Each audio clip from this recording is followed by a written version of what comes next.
All right, so hi guys. Our pitch that. What's your name? Names can say for later.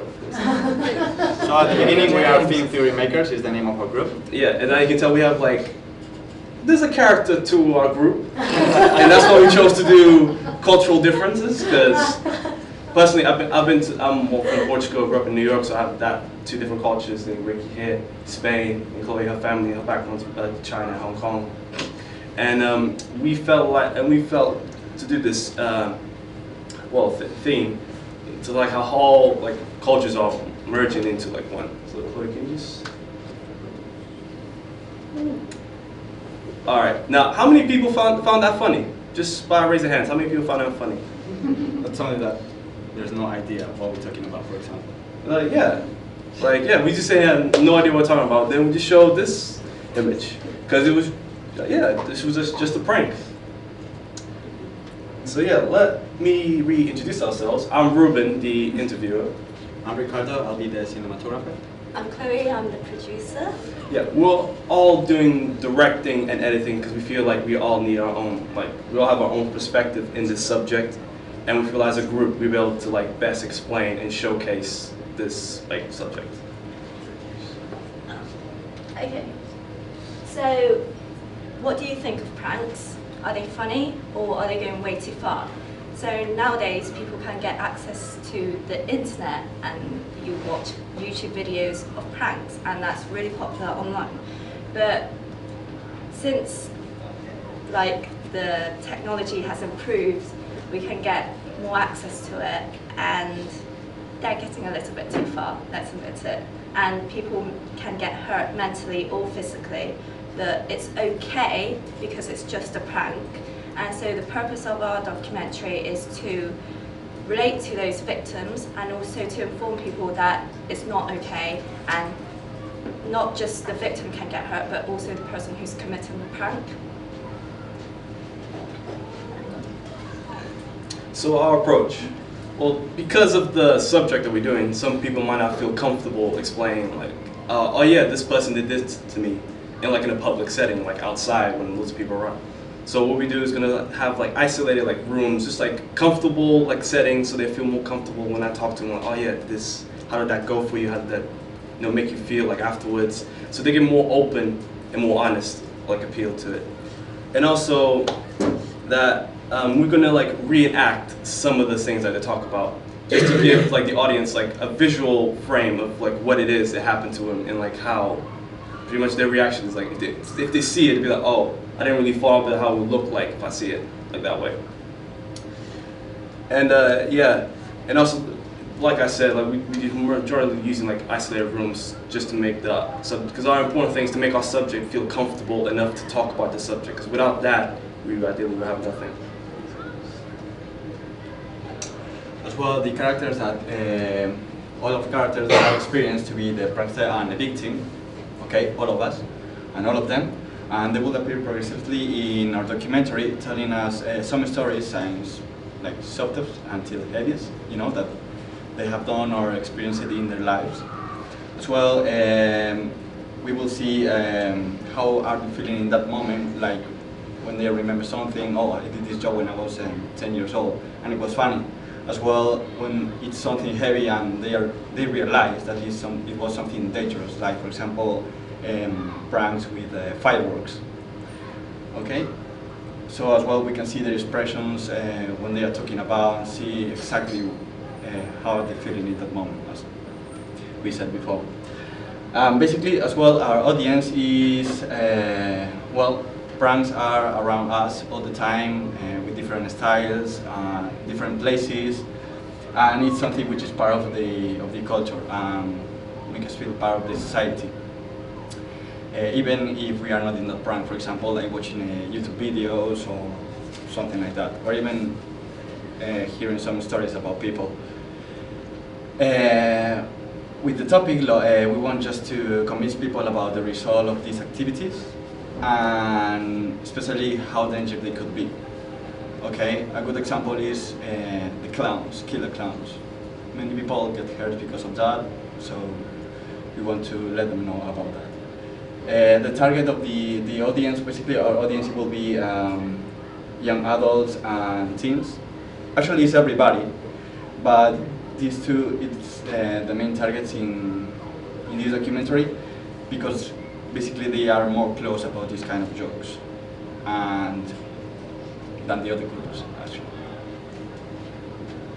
So the reason why we chose our topic is that, well, we pretty much all experience it one way or another, like being pranked on or pranking someone. Like, you might have an older sibling or younger sibling that might have pranked them when they were younger, or it might be just between friends when you go out, oh, you did this, and it might be like a funny story to tell like later on, oh, I remember that. And those are like lighthearted, and we get that, we all like a joke, but we need to ask ourselves, like, what is the line where the joke goes too far, like to the other person? Like, if someone gets injured, but it's really funny, but they get seriously injured, as long as we laugh, does that make it okay? And that's kind of like what we want, like our perspective of it. That's what we want to put in the film, to ask that question: when does the line go too far, or does it even matter as long as like someone laughs in the end? Okay, so the planned timeline for our project is first get the interviews filmed, and actually we already got some people that we know of. For example, yeah. For example, my little cousin, she's just 12, and a couple of weeks ago, what happened was two guys dressed as clowns went to a school with knives while they were in lessons, and it scared like everyone. Well, no one got hurt. They just called the police, but the result was the school got shut down for like 3 days. So it hindered the students' education, and kind of the students were like scared of it. Because like, yeah, out of nowhere, you're just in class, and you see like in the gateway, just two guys in clown outfits going like, oh yeah, we're gonna kill the students and everything. So we want to get her perspective, maybe some of the classmates' perspective, like how it felt at the time, and like what effect it drew because of it. Yeah, so we got some people who has evidence and who has actually experienced the killer clowns, because that's what mainly drew us to this topic, because killer clowns has been on the news recently for the past few months. And so in order to make it more interesting, we'll bring in archives of motion pictures and newspapers as well. And the ending message is we want to put killer clowns as the big topic, because that's what everybody's watching right now. And then week 3, we carry on video editing into the final production.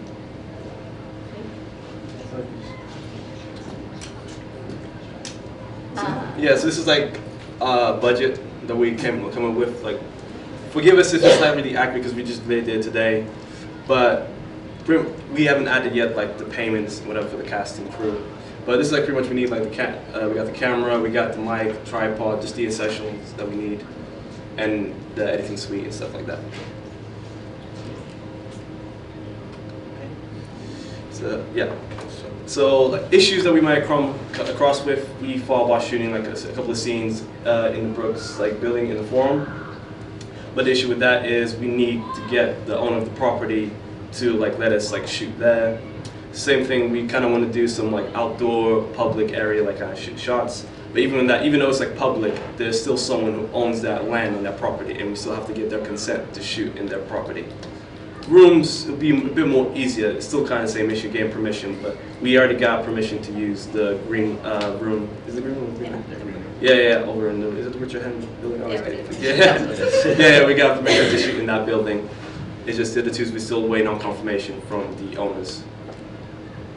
Yeah. Any questions?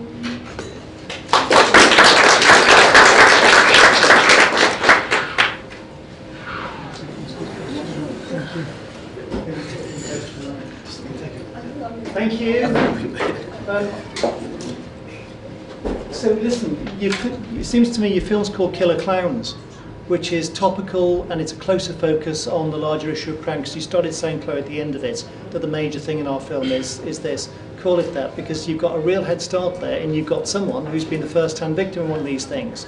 Where are they? Are they in America? No, they're here. Oh, fantastic, great. So that's your biggest problem here isn't anything to do with permissions for buildings or rooms or any of that bollocks. None of that matters. What your biggest problem is getting enough people with first-hand experience to make a film like that. Because perfectly valid, if you're making a US cable show called When Pranks Go Wrong, or you're making a Channel 4 11 o'clock film called World's Wildest Pranks, both of those are good subjects, but both of them are going to have 4 to 5 months research to find people all over the world. It's going to take that long. to find people who've been both sides of the pranks. You've got a few days and not many of you. So I'm wondering how you're going to find enough people and how the stories are going to be good enough. Now you've already got a head start on the Killer Clown one. It's right there on Apposite. If you could find people who do this stuff, I don't know how you do that, but if you find people who could do this stuff and could do kind of Skype interviews wearing horrible clown outfits, that might be quite good as part of it. So I'd narrow the focus. We keep on talking about narrowing the focus of these things, don't we? It took me a couple of minutes. You started off with that, that thing that sent my head spinning last week about the cultural differences, which was it was a prank, wasn't it? Yeah, we thought that would be a good. We knew no one was gonna laugh, but that was really the point. That was really the point. Like no one's gonna laugh, and that's the. That'll be okay as long as we find it funny. That's just the point. We find it funny, so it's okay to do it. Last thing, you don't need 14 days editing. It's way over, way over. Yeah, that's my biggest point. Perfectly good subject. Narrow the focus. Make it about killer clowns. You've got a good head start. You've got a real victim, if you want to call it a victim, on that.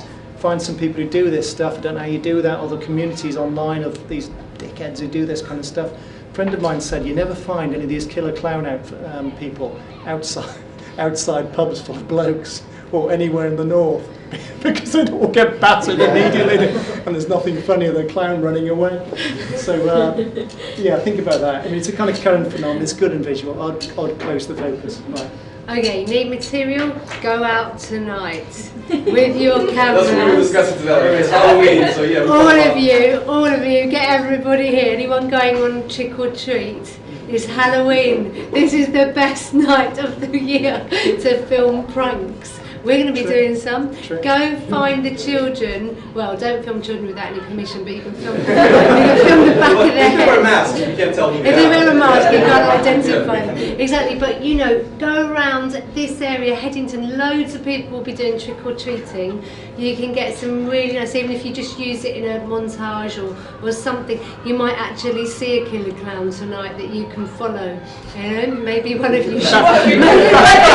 Please, one of you dress up as well. You've got your, this is the night you will be able to get away with it. They're sending police around tonight because of the killer clowns. Can you cut that out?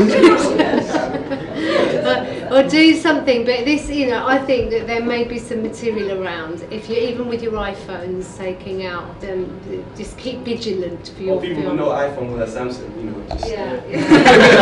Exactly. If anyone here can help these guys, if you see something funny, really Yeah, if you just record something funny, just send it to us. Yeah, whatever you have. Google Plus for them. Take a light with you. I'll bring my rape alarm as well. But yes, it is. You've got to see. I don't know if you've heard of Nash Edgerton. Have you heard of Nash Edgerton? Well, he made 2 short films. One of them in 2007 called Spider, and the little tagline was, "It's all very funny until someone gets their eye taken out." Yeah, and someone loses their eye. This is what the mother said to him. And this is a 5-minute short film with a double whammy at the end, all about when a prank goes too far. It is fiction, but it is really brilliant. It is the art of a short film with one purpose, and this was when a prank goes too far. The other one he made in 2011 is called Bear, which is a follow-up of Spider. What's his name? It's called Nash Edgerton, and he's now a filmmaker in Hollywood, based on that first film which won the Cannes Prize in 2007. He went on to be a big shot film director, and because it was based on one idea about a prank, it's 5 minutes long, and it made his career. So if you get this right, you could do well. But that was set up. But your one, I think, definitely needs more characters, and think of a bit of a better angle. I don't think the cultural thing, I mean, we haven't got time to go into the cultural thing yet, but you could have a little preamble. Don't start them on that again. There could be a preamble about what you think is funny and what you think isn't funny. When I go to America, I often find things really not funny that people think are really funny. And I share the same language, but we're divided by different culture.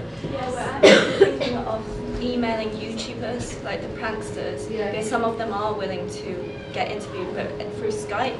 Yeah. Skype fits with the kind of feeling, Yeah. doesn't it? Yeah. So I think that's good. But grab the moment, because this is when it's good. You might get lots of hits on this if it's made in the next 6 months. Well, That's it. if you want to take this camera tonight, I can book it for you, and as long as you bring it to me tomorrow at 10 o'clock, because I have to support Brian in another. Okay. Yeah, you can use it tonight. 2, I was a warden in Cheney, and I know a lot of the stories, and I will go to film security guards of all the Yeah, halls. that's what we put on the thing, that we're They will have gonna question amazing like security stories to guards to tell you. hear about, oh, what's the craziest prank like you had to deal with, or something like that. And 3, I was only concerned about how the conclusion was going to be, because you are trying to convey that this is really bad, but it might be a little bit like a lecture, like a little bit like a well, like, sentence. at the end, we're trying to bring the news articles all at once and saying it's getting worse and Okay. worse. Yeah. So it was self-explanatory. Brilliant. Okay. Yeah, Dave.